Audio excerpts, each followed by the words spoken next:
Today, the rubber meets the road. You ready? Let's go.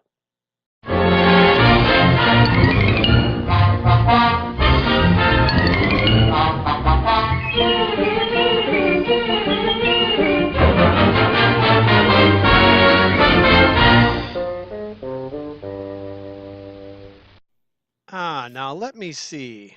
Where did I leave that? Is it in here? Yeah, there it is. My genetic preservation kit. Alrighty, gang. Today we are propagating seeds. We're doing that in alignment with the biodynamic calendar, which I'm going to get to in a little bit here in the video.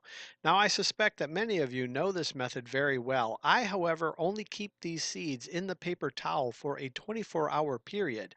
I do so because of the effect of the phytohormones that are found in the coconut water, and all my propagation projects are timed to match the timing of the biodynamic calendar. As you can see here, I start with a half a cup of distilled water, and to that I add 2 tablespoons of the coconut water. Now, before I get to the whys and the hows of the coconut water and the calendar, let's review some of the breeders that I chose to work with this season. This will be the first time that I've grown any of these genetics. While talking with the breeders, I selected cultivars that are more in the sativa spectrum simply because sativas perform much better in my climate. And I also selected cultivars that are bred for high resin production. Now, also, I'm going to be propagating seeds a little later in the season in order to finish around Thanksgiving time. Both the exotic Big Smooth, which is a blueberry cookies cross, and the infamous 9-pound hammer from Jinx are indica dominant plants, and they'll finish a lot better in the cooler temperatures that I generally get later in the fall. Yeah, this method I use not only on these seeds, but everything basically that I don't direct sow. Tomatoes, peppers, and stuff that's hard to germinate like eggplant and milkweed. This works really well for. Coconut water is obviously it's valued for us for our nutritional value. It completely rehydrates us. It's great for nutrient deficiencies. But a lot of people don't know that it can relieve rashes on your skin if you use it topically. It kills intestinal worms. It can relieve urinary tract infections. It can dissolve kidney stones. There's a lot of stuff it does for us. Now, research has shown, though, that it can have the same type of effect on plants in promoting strong root systems and more rapid growth and development. There was an article in the Journal of Current Science in 2009 that basically showed that coconut water makes an ideal medium in which to grow the type of bacteria that's beneficial to plant propagation, rhizobacteria. In addition to that, coconut water contains a lot of things that are really good for plants, like B vitamins, magnesium, potassium, calcium, and manganese. However, beyond that, coconut water contains these phytohormones that I've listed here on the screen. Now, don't ask me to pronounce them. I'm not Rhonda Patrick, who, by the way, has an amazing YouTube channel. I simply have trouble saying words like dichlorophenyl oxyacidic acid.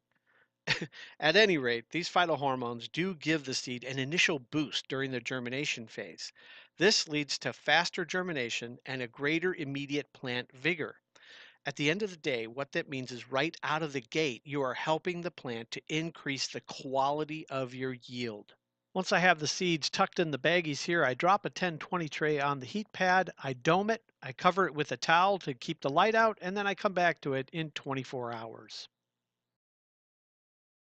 Let's move on now to the biodynamic calendar. Now, trust me when I tell you that I'm not only going to scratch the surface on the biodynamic calendar. What the biodynamic calendar refers to is not only the phase of the moon, but also its positioning against other celestial bodies in our electric universe. The biodynamic calendar is based on the understanding of the spiritual force or the frequency, the consciousness, the circadian rhythm of the universe at work in nature and in us human beings. By understanding and learning to work consciously with this frequency or cosmic pulse, farmers and gardeners are able to enhance the quality and the vitality of their fruit and flowers. Now, now I know some of you are probably chuckling, saying, "Oh man, old Fudd, he's already had one too many. He has left the reservation." No, no, no, no, no. There is some very extensive and credible research that has been done on this, and with surprising results. But I'm getting a little bit ahead of myself. Let's start this process by comprehending the moon phase. The lunar month is divided into two basic moon activities, the four quarters as seen here. The beginning of each process is designated by the new moon and the full moon. A full moon occurs when the moon is 180 degrees opposite the sun, in position to receive sunlight over the maximum volume of its surface. The new moon occurs when the sun and the moon are so closely aligned that it is impossible for the moon to give off any reflected light. The waxing occurs in the period between the new moon and the full moon. Waning occurs between the full moon and the new moon. When the moon is waxing, it's said to be in the first and second quarters, and waning, the moon brings the phases through the third and the fourth quarters of the cycle. But this is just the moon phase portion of the calendar. Now let's back up for a moment. This calendar has its roots in the writings of this fella here, Rudolf Steiner, who in the early 1900s was talking about, and I'll quote him here, the path of knowledge that leads the spirit in the human being to the spiritual in the universe. After Steiner in the 1930s, this woman, Maria Thun, took Steiner's concepts and started researching and applying these concepts in the garden. Now, she conducted a 10-year study from 1952 to 1962, initially on potatoes, then subsequently on leaf, fruit, and flower crops.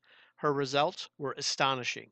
She discovered that if potatoes were planted when the moon was in the constellation of Taurus, Capricorn, or Virgo, traditionally termed root days, the crop was more prolific than if she planted when the moon was in a position of another constellation. What she concluded was that potatoes did better if planted while the moon was clearly positioned in earth signs than in any other time. Now, her experiments were peer reviewed and duplicated in the 1970s by Graf, Kollerstam, and Muntz. And further experiments were conducted at Wichita State and Tulane universities, all achieving the same results. This research indicates that seeds sown just before or around the full moon have a higher rate and speed of germination than those sown at the new moon because seeds are able to absorb more water at the full moon. Now you're asking, but I grow indoors, so why do I need to do this? A recent study at Northwestern University that was conducted on plants on an indoor laboratory and they achieved the same results. Now let's take a closer look at the biodynamic calendar itself. What you'll find is all the information is color coded. Each hour of every day is color coded in a square. This color coding relates to one of the four elements of fire, water, earth, and air, and the four corresponding plant types, fruit, leaf, root, and flower. Each of the constellations is represented by a symbol, and each constellation is color coded to represent one of the four groupings. As the moon makes its 27 and a third day trip around us, it passes through each of the constellations once during that 27-day period. Therefore, each month there is a corresponding time that is best to plant or transplant according to each of the four groupings. What's more interesting to me is that the moon travels around us a little more than 13 times a year as part of the universal or cosmic pulse. This makes me wonder an awful lot about why we are following the 12-month Gregorian calendar, which was instituted by Pope Gregory in 1582. There's a lot more to this than I'm going to cover in this video. If you're interested in learning more, I would encourage you to obtain either this calendar, which can be found at the link in the description below, or you can buy this book. It's readily available online. Gang, I can promise you, if you tune in to the frequency of our universe and to Mother Nature herself, you're going to find not only are your gardening results going to improve, but your life will change for the better. Now let's get back to our project. Okay, so here we are. Fast forward 24 hours later. Again, I add coconut water, but this time I add it to saved rainwater. Now, if you have the ability to save rain and you don't, I personally think that you're crazy.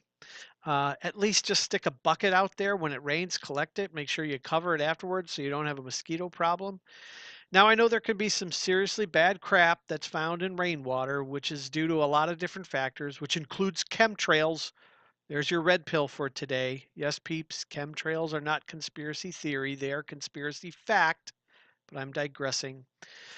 By adding the coconut water, you'll be adding all the things that I mentioned previously. Now, if you haven't used coconut water to do this in the past, try it next time that you germinate. You'll notice an increase in your plant vigor of your seedlings, probably mostly around day 2 or 3. You'll really notice that they jump there. The potting mix that I use here is a mix of 1/3 aged dairy manure, 1/3 coco coir, and 1/3 coarse perlite, in case you were wondering. The last thing I'll mention, another thing I should say here in my process is I always pre-wet the cells before I drop the seeds into the soil. A lot of newer growers forget to do that. By doing so, you'll keep your seeds stable in their place. After I drop them, I cover the cells with a little more of the potting mix. And finally, I add another little bit of my rain and cocoa water mixed together there to finish this process. All in all, I have found a great deal of germination success once I started to deploy this very method. I expect a 100% germination rate here because of the process and because of the quality of the seed stock. But to give you an idea of why I really use this and kind of honed it down to this, milkweed is probably the most difficult thing that I germinate every year. And this year I got a 93% germination rate out of that. So I know that it works. The last thing to do here is to place this on one of my raised beds, and we'll look to start wrapping this up.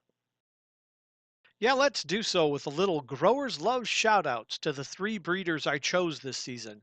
Not only are they known for maintaining our high quality, no pun intended, but all of them took the time to engage me in real conversation about their genetics, their breeding practices, and what to expect from these cultivars. Plus, all 3 of them invited me to keep in contact with them and ask any questions that I might have as the season progresses this year.